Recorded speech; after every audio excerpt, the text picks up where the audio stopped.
የሰው ምላስ የሰው አንደበት ቅስምን ከመስበር ባለፈ የሰው ህይወትን እስከ መንጠቅ የሚደርስ ኃይል እንዳለው እየተመለከትን ነው። ቀን እንደምትመጣ እርግጠኛ ነበርኩ። ያስቀየምኳችሁ ካላችሁ ይቅርታ፣ እወዳችኋለሁ። መልካም ጊዜ ይሁንላችሁ። እኔ የመረጥኩትን መንገድ እየሄድኩ ነው። ለኔ እረፍት የሚሰጠኝ ሞቴ ብቻ ነው።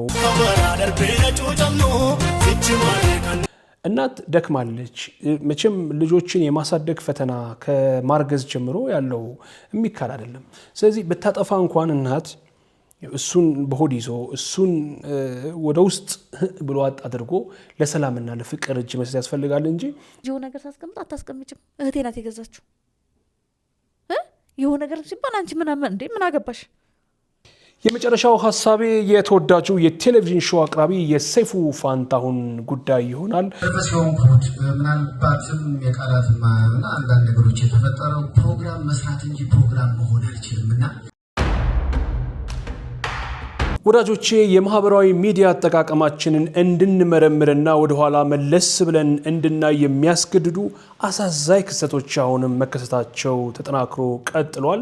ትላንት አመሻሽ ላይ አንዲት ምስኪን እህታችን በዚሁ በቲክቶክ ማህበራዊ ሚዲያ ላይ ንግግር አድርጋ ራሷን አጥፍታለች። ራሷን ከማጥፋቷ በዘለለም እንግዲህ ለራሷን ለማጥፋቷ ምክንያት የሆኑትና እየተነገሩ ያሉ ነገሮች በእጅጉ የሚያሳዝኑ ናቸው። የሰው ምላስ የሰው አንደበት ቅስምን ከመስበር ባለፈ የሰው ህይወትን እስከ መንጠቅ የሚደርስ ኃይል እንዳለው እየተመለከትን ነው። ይህንን በተመለከተ አጠር ያለ መረጃ እንነግራችኋለን። ሌላው በማህበራዊ ሚዲያ መነጋገሪያ የሆነው በአንዲት እናትና በሶስት ልጆቿ መካከል የተፈጠረ አለመግባባት ነው።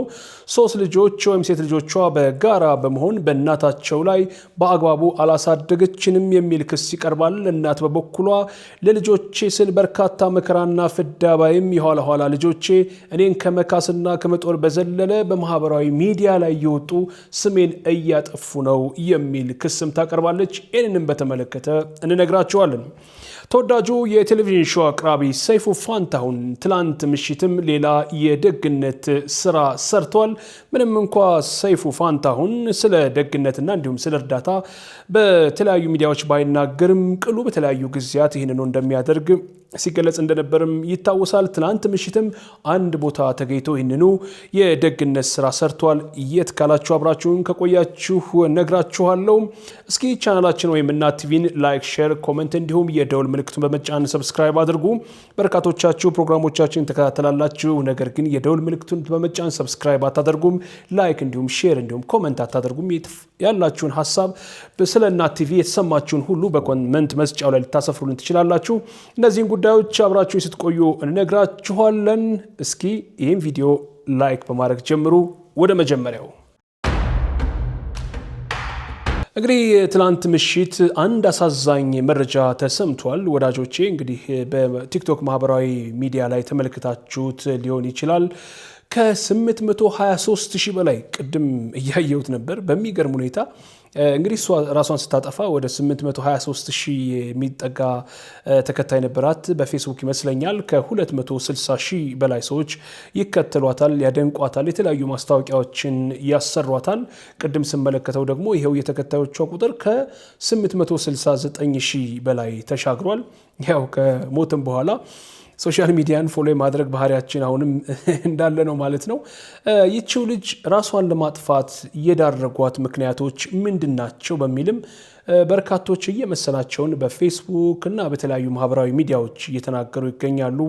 ቡሊ ተደርጋለች፣ በአነጋገሯ በሰውነቷ ምክንያት ተሰድባለች፣ በራሷ እንዳትኮራም ሆናለች የሚሉ አስተያየቶች እየተሰጡ ነው። የሰው ምላስ ምን ያህል ቅስምን ከመስበር በዘለለ ህይወት እስከ ማጥፋት የሚደርስ ውሳኔ ለማድረግ እንደሚያስገድድም ምን ያህል ጉልበት እንዳለውም እየተመለከትን ነው።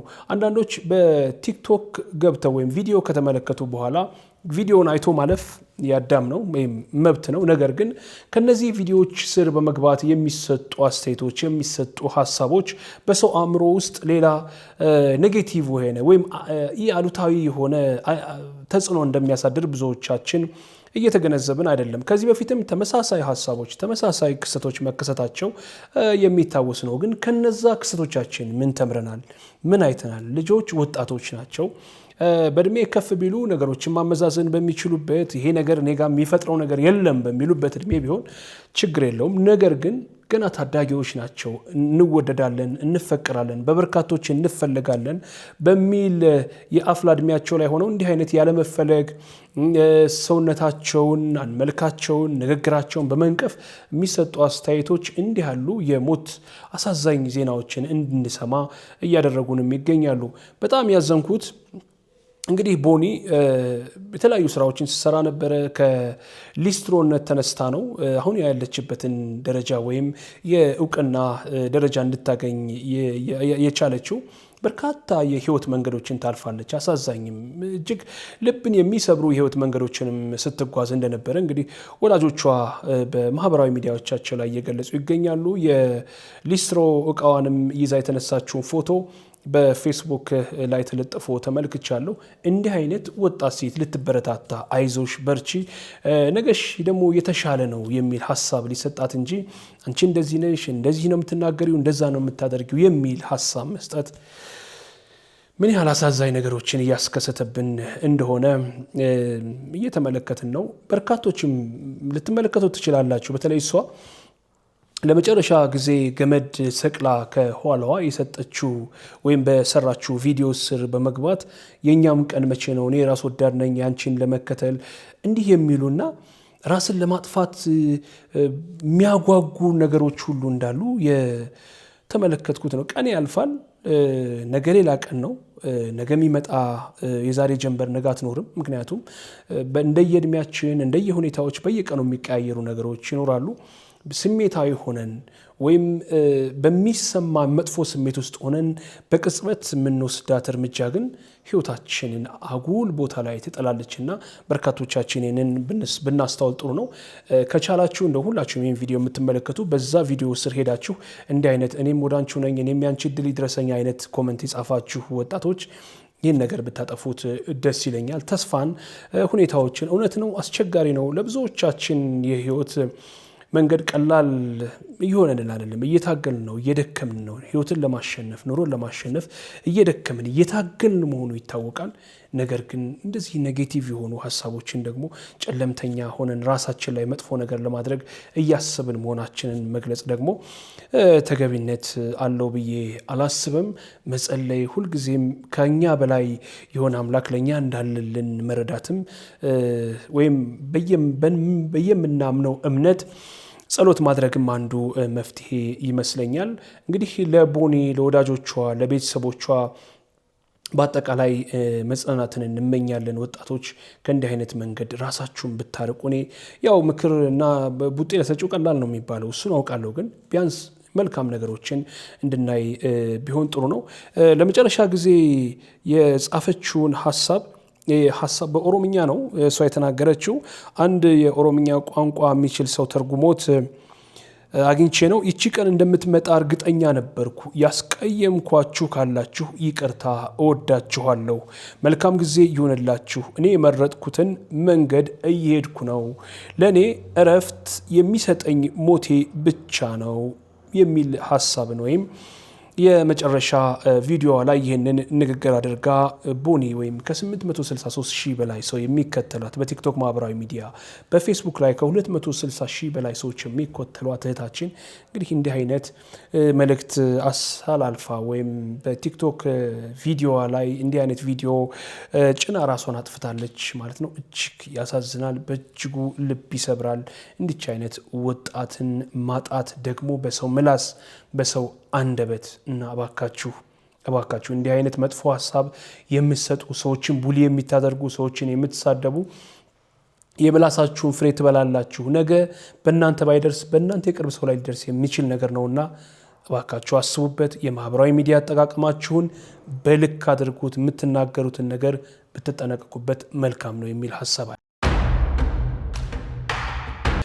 እናት በእግረኛው ፖድካስት ወይም በእግረኛው ሚዲያ ላይ ቀርባ 3 ልጆቿ ወይም ሴት ልጆቿ ተባብረው እንደጠሏትና ከዚህ ቀደም እነሱን ለማሳደግ የሰራችውን ሄደችውን ጥረትና ድካም ሁሉ ገደል ሰደው እንደራቋት እንደሸሿት ከገለጸች በኋላ ልጆቹም በተለያዩ ማህበራዊ ሚዲያዎች ምላሽ እየሰጡ ይገኛሉ። እንዲህ አይነት ጉዳዮች ወይም እንዲህ አይነት ሀሳቦች ወደ ማህበራዊ ሚዲያ ወይም ወደ ሚዲያ መምጣታቸው ተገቢ ነው ወይ የሚለው ጥያቄ እንዳለ ሆኖ ግን በእናትና በልጆች መካከል የተደረገው እንዲህ ያለ ልውውጥ ፈጽሞ ተገቢነት ያለው አይመስልም አይደለም።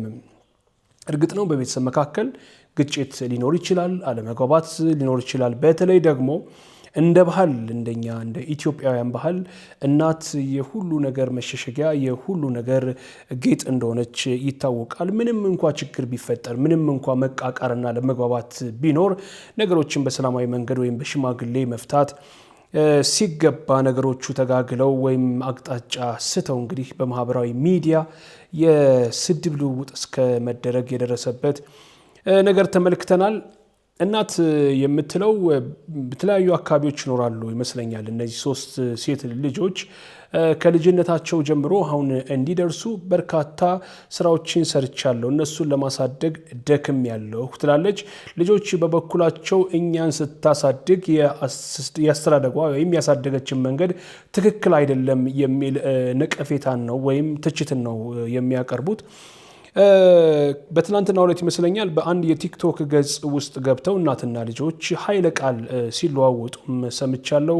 እናት እንደዚህ አድርገሻል፣ እንደዚህ ፈጥረሻል የሚሉ እውነት በማህበራዊ ሚዲያ ለማውራት የሚቀፉና እናት ልትባል የማይገባ ነገር በርካታ ነገር ሲባል ሰምቻለሁ። መጨረሻውም ልጅ ምን ትላለች? በቃ ካሁን በኋላ እናቴ አይደለሽም፣ እንዲሁም ዲኤንኤ ይመርመርልኝ፣ ዲኤንኤን እንዲመረመርልኝ ይፈልጋለሁ የሚል ሀሳብም ስተነዝር ሰምቼ እንዲህ አይነት ሀሳብ ወይም እንዲህ አይነት አነጋገር በእጅጉ ነውርም ነው፣ የተገባም አይደለም።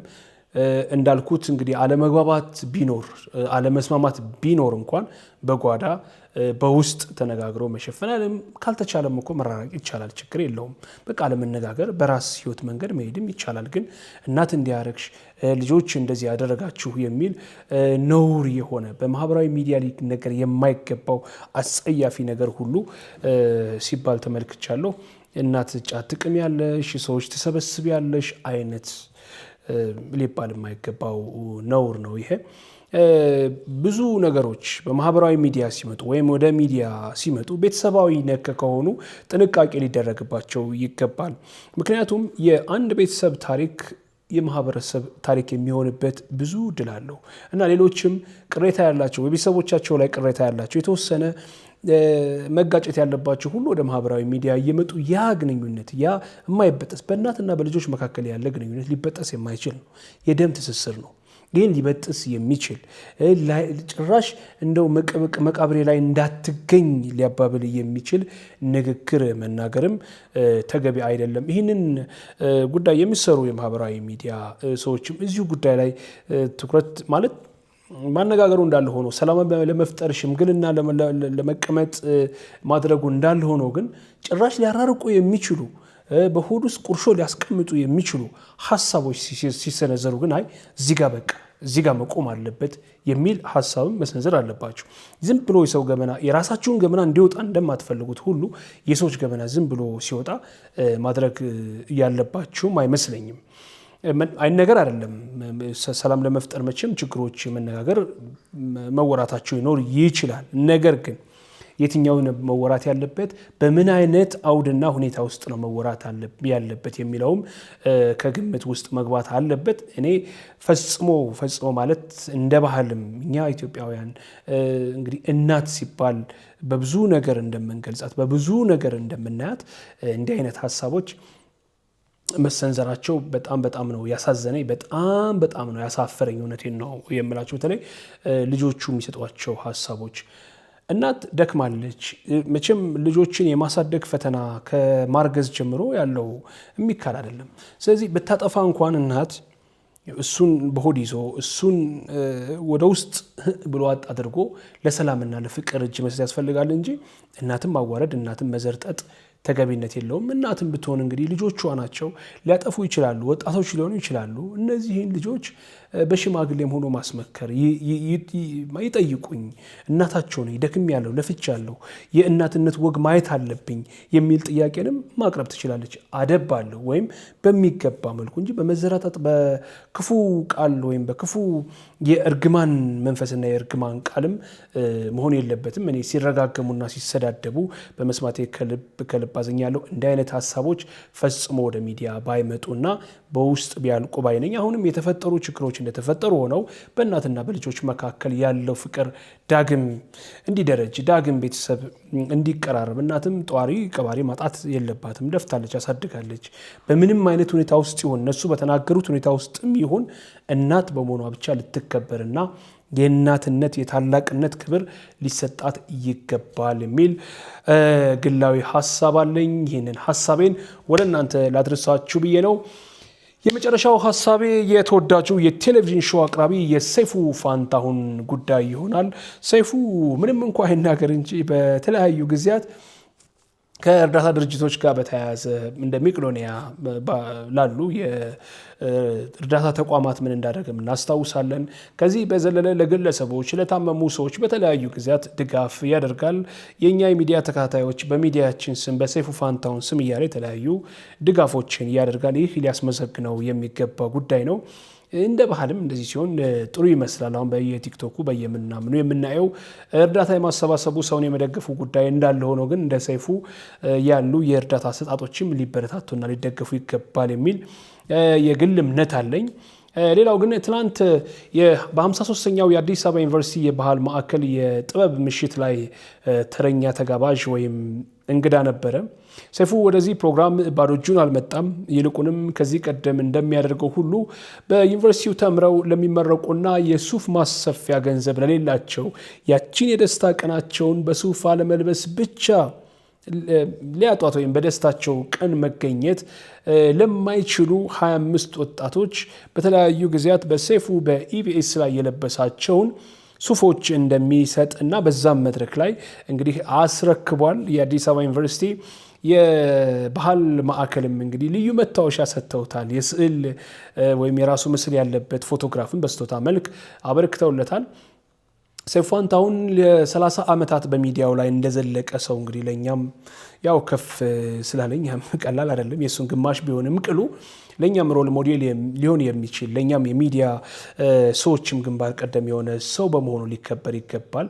ያው ሰው ነው፣ ደካማነት ይኖረው ይችላል። ደካማነቱን ሳይሆን ጠንካራ ጎኑን ይዘን ወይም ለይተን እንድንሄድ ደግሞ የራሳችን የመምረጥ መክሊት ኖረን ይገባል የሚል ሀሳብም አለኝ።